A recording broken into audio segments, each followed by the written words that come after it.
د لیوال ملي پوهې پروګرام وسایل نه همت اړین دی.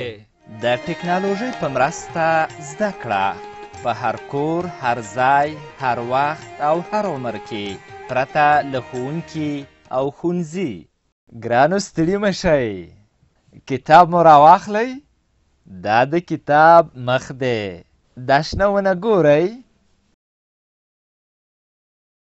د کتاب شاته ګورئ، یو په منځ نیم شوی سوره نر هم ورباندې شته. شاباس، اوس نو کتاب پرانیزئ. ف تورې او فیل رنګول. ف او فیل رنګول د نن سبق یا لوست دی. له ښوونکي شادګل سره فیل رنګول زده کوو. ښه، دا څه شی دی؟ ګونګټه ده؟ نه میږی دی. هو پیل ده، پیل چې خلک ورته فیل هم وایي. او راځه نو چې دې ته رنګ ورکړو. د کوم ځای نه یې پیل کړو؟ زه وایم چې اول به یې د دې خرطوم نه او د همدغه ځای نه به یې رنګول شروع کړو. دغسې دا کوم رنګ دی؟ لږ شانتې ګلابي رنګ دی. زه وایم چې خرطوم ته تر یوې حصې پورې همدقسې ګلابي رنګ ورکړو. دغه حصه هم بس نور به نو دغسې فولادي رنګ ورته ورکړو، ځکه فیل یو خو همدغه رنګ دی او بل دا چې ډېر خیرن حیوان دی. داسې خیرې ورپورې دي چې مه یې کوه پوښتنه. دغسې دغه لاندې شونډه یې خولې پورې غرض مه کوئ ښه، او غوږ پورې هم غرض مه کوئ. راشئ دغسې دا یې سینه ده او د غوږ د دې برخې نه به پاس لاړ شو. دغسې نام خدای دې ورسره وي، داسې ښکاري لکه شانزابیس لاری. داسې رنګ یې زما خلاص که چې اوس نور رنګ د کمه خو خیر زه به ورسره ګزاره کوم. وی ستړی کړم. ښه اوس یې نو ښایي پښه دغسې، اوس یې دا خېټه او را به شو د ښي لاس ته. اوس یې نو ښی لاس دغسې، وایي چې ستړی کړم. اوس یې نو دا چپه پښه خلاص شو.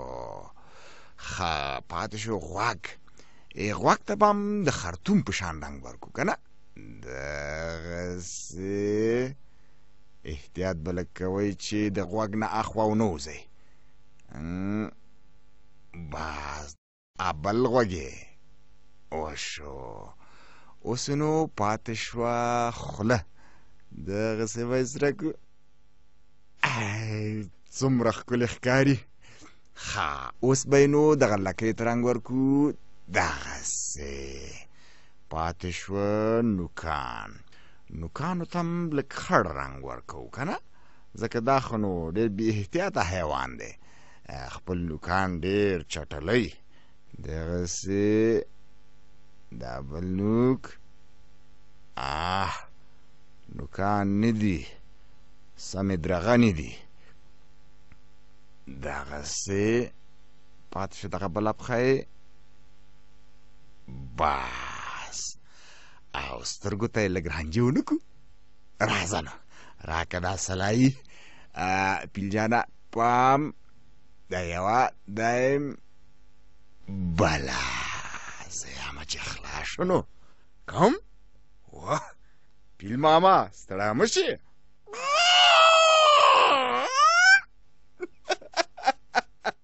فیل رنګول دې زده کړل. اوس د ف توری رنګوو. دا ټکي ټکي ف توری لیکل شوی چې په سر کې د سره رنګ ټکی ښودل شوی. دا د دې لپاره چې د ف توري لیکل له دغه ځای څخه پیل یا شروع کیږي.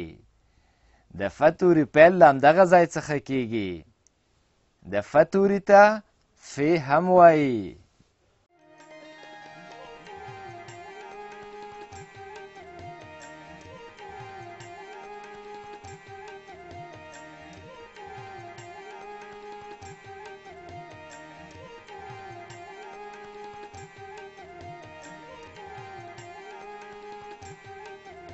له دې ویډیو سره رنګین کتاب په زده کړه کې ډیره مرسته کوي. د کتاب ترلاسي لپاره پته ده LLS@leval.com 003 280 20 40 د نورو معلوماتو لپاره لیوال د لرې ښوونځي تګلاره وګورئ.